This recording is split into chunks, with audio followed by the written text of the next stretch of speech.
ഓം നമോ ഭഗവതേ സായിശ്വരായ. ശ്രീ സത്യസായി ഭാഗവതം. കവിയോഗി. കവിയോഗി എന്നാണ് ശുദ്ധാനന്ദ ഭാരതി ഭക്തജനങ്ങൾക്കിടയിൽ അറിയപ്പെടുന്നത്. രാമേശ്വര സമീപം ശിവഗംഗയിലാണ് അദ്ദേഹത്തിന്റെ ജന്മസ്ഥലം. കഠിനമായ തപസ്സിലൂടെ അദ്ദേഹം ആധ്യാത്മികമായി വളരെ ഉയർന്നു. നിരവധി മഹത്തുക്കളുമായി സമ്പർക്കമുണ്ടായി. 20 വർഷം മൗനവ്രതം ആചരിച്ചു. സംസ്കൃത പണ്ഡിതൻ, ഉപനിഷത്തുകൾ ഹൃദിസ്ഥം, 14 ഭാഷ കൈകാര്യം ചെയ്യും. അന്ന് ഭാരതം വെള്ളക്കാരുടെ അധികാരത്തിൽ. ഭാരതത്തിന്റെ സ്വാതന്ത്ര്യം, ഉന്നമനം ആത്മീയ ധ്യാനത്തിലൂടെ സാധിക്കൂ എന്ന് അദ്ദേഹം വാദിച്ചു, പ്രചരിപ്പിച്ചു. ഒരിക്കൽ ബാലഗംഗാധര തിലകനോട് ഇക്കാര്യം അദ്ദേഹം ഉറപ്പിച്ചു പറഞ്ഞു.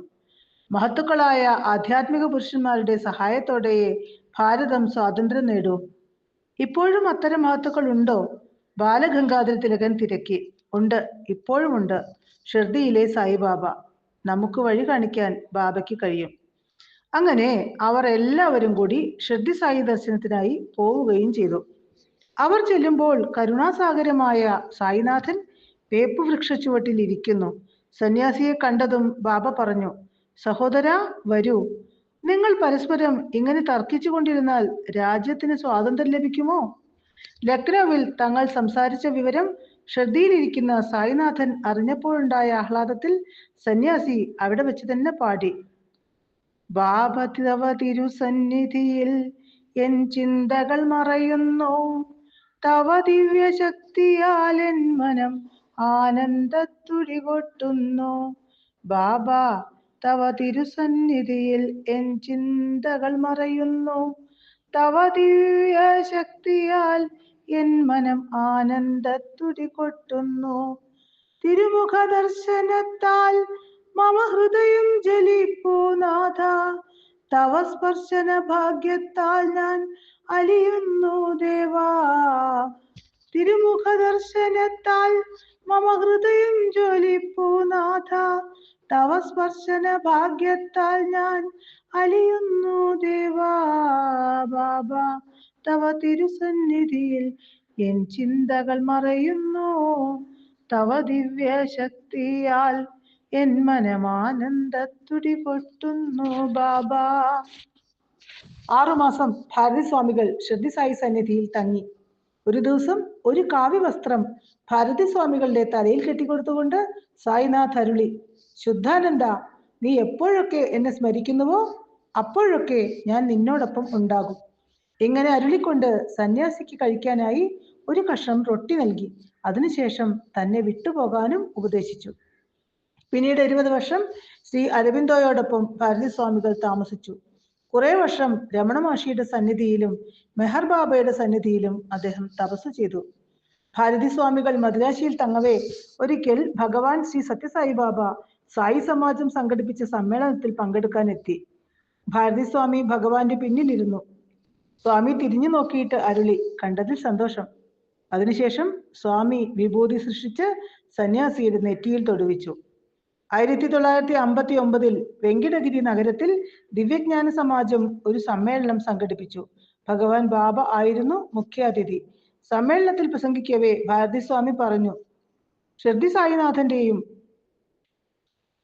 സായിനാഥനെയും ശ്രീ അരബിന്ദോയെയും രമണ മഹർഷിയെയും സേവിച്ചതിന്റെ 20 വർഷത്തെ മൗനവ്രത തപസ്സിന്റെ അനന്തര ഫലമാണ് ഇപ്പോൾ എനിക്ക് ലഭിച്ച ഭഗവാൻ സത്യസായി ബാബയുടെ ദർശനം.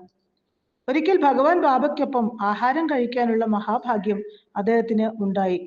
സ്വാമി വെറ്റില ചുരുട്ടി മുറുക്കാൻ കൊടുത്തു. ഭാരതി സ്വാമി വിനയപൂർവ്വം പറഞ്ഞു, സ്വാമി, ഞാൻ മുറുക്കാറില്ല, പക്ഷേ നിനക്കിത് ഇഷ്ടമാകും. ഇങ്ങനെ പറഞ്ഞുകൊണ്ട് ഭഗവാൻ വെറ്റില ചുരുൾ സന്യാസിയുടെ കയ്യിൽ കൊടുത്തു. അദ്ദേഹത്തിന്റെ കയ്യിൽ അത് ഒരു സ്ഫടികലിംഗമായി മാറി. അദ്ദേഹം ഭഗവാനെ സാഷ്ടാംഗം നമസ്കരിച്ചു. മദ്രാശിയിൽ വെച്ച് ഭഗവാൻ ബാബയുടെ പ്രഭാഷണം തമിഴിലേക്ക് തർജ്ജമ ചെയ്യാൻ ഭാരതി സ്വാമികളെ ചുമതലപ്പെടുത്തി. വളരെ സന്തോഷത്തോടെ അദ്ദേഹം ആ ചുമതലയേറ്റു. ഭഗവാന്റെ തിരുനാവിൽ നിന്നും അനർഗളമായി വേദവാണികൾ ഒഴുകി. തർജ്ജമ ചെയ്യുന്നതിനിടയിൽ പലപ്പോഴും സ്വാമികൾ ഭഗവാന്റെ മഹിമകളും കൂടി പറയാൻ തുടങ്ങി. കുറച്ചു കഴിഞ്ഞപ്പോൾ ഭഗവാൻ സ്വാമികളോട് സ്നേഹപൂർവ്വം പറഞ്ഞു, ഇപ്പോൾ തർജ്ജമ ചെയ്യൂ, പിന്നീട് സൗകര്യം പോലെ സായി മഹിമകൾ പറഞ്ഞ് ആനന്ദിച്ചുകൊള്ളൂ. ഇത് കേട്ട് സദസ്സർ ഹൃദയം തുറന്ന് ചിരിച്ചു. ഒരിക്കൽ ഭഗവാൻ സ്വാമികളോട് കീർത്തനം പാടാൻ പറഞ്ഞു. ഭാരതി സ്വാമി ഹൃദയത്തിന് അഗാധതയിൽ നിന്നും പാടി. പാട്ടു കഴിയവേ ഭഗവാൻ തൃക്കരം ചലിപ്പിച്ചു. കയ്യിൽ ഒരു ചുവന്ന രത്നം, അതിൽ ശിവലിംഗം. അത് ഭാരതി സ്വാമികളുടെ പുരിക മധ്യേ വെച്ച് ഭഗവാൻ അരുളി, നിനക്ക് പൂർണ്ണജ്ഞാനമുണ്ടാകും.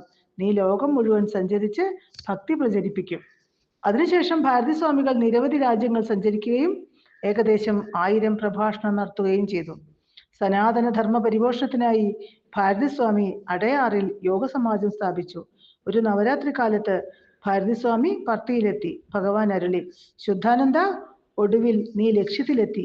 യോഗികളുടെ കുടുംബത്തിൽ ജനിച്ച് നിരവധി പുണ്യാത്മാക്കളുടെ സാമീപ്യത്തിൽ ധ്യാനം പരിശീലിച്ച് നീ ധന്യനായി. ഇനി നിനക്ക് ഒന്നുമായും സംഘം വേണ്ട. യോഗസമാജത്തെയും സാധകരെയും വിടുക. നീ ഈശ്വരനെ ദർശിച്ചു കഴിഞ്ഞു. ഇന്നു മുതൽ എല്ലാറ്റിൽ നിന്നും മുക്തനാവുക. നിന്നിൽ നിന്നും നീ അകന്നു നിൽക്കുക. തായ് മാനവർ എന്നാണ് ഭാരതി സ്വാമികൾ ഭഗവാനെ വിളിക്കാറ്. അതായത് ദിവ്യരായ മാതാവും പിതാവും. അങ്ങനെ ശ്രീ സത്യസായി സന്നിധിയിൽ തന്റെ ജന്മലക്ഷ്യം ശുദ്ധാനന്ദ ഭാരത സ്വാമികൾ നേടിയെടുത്തു. ഓം തത്സത്.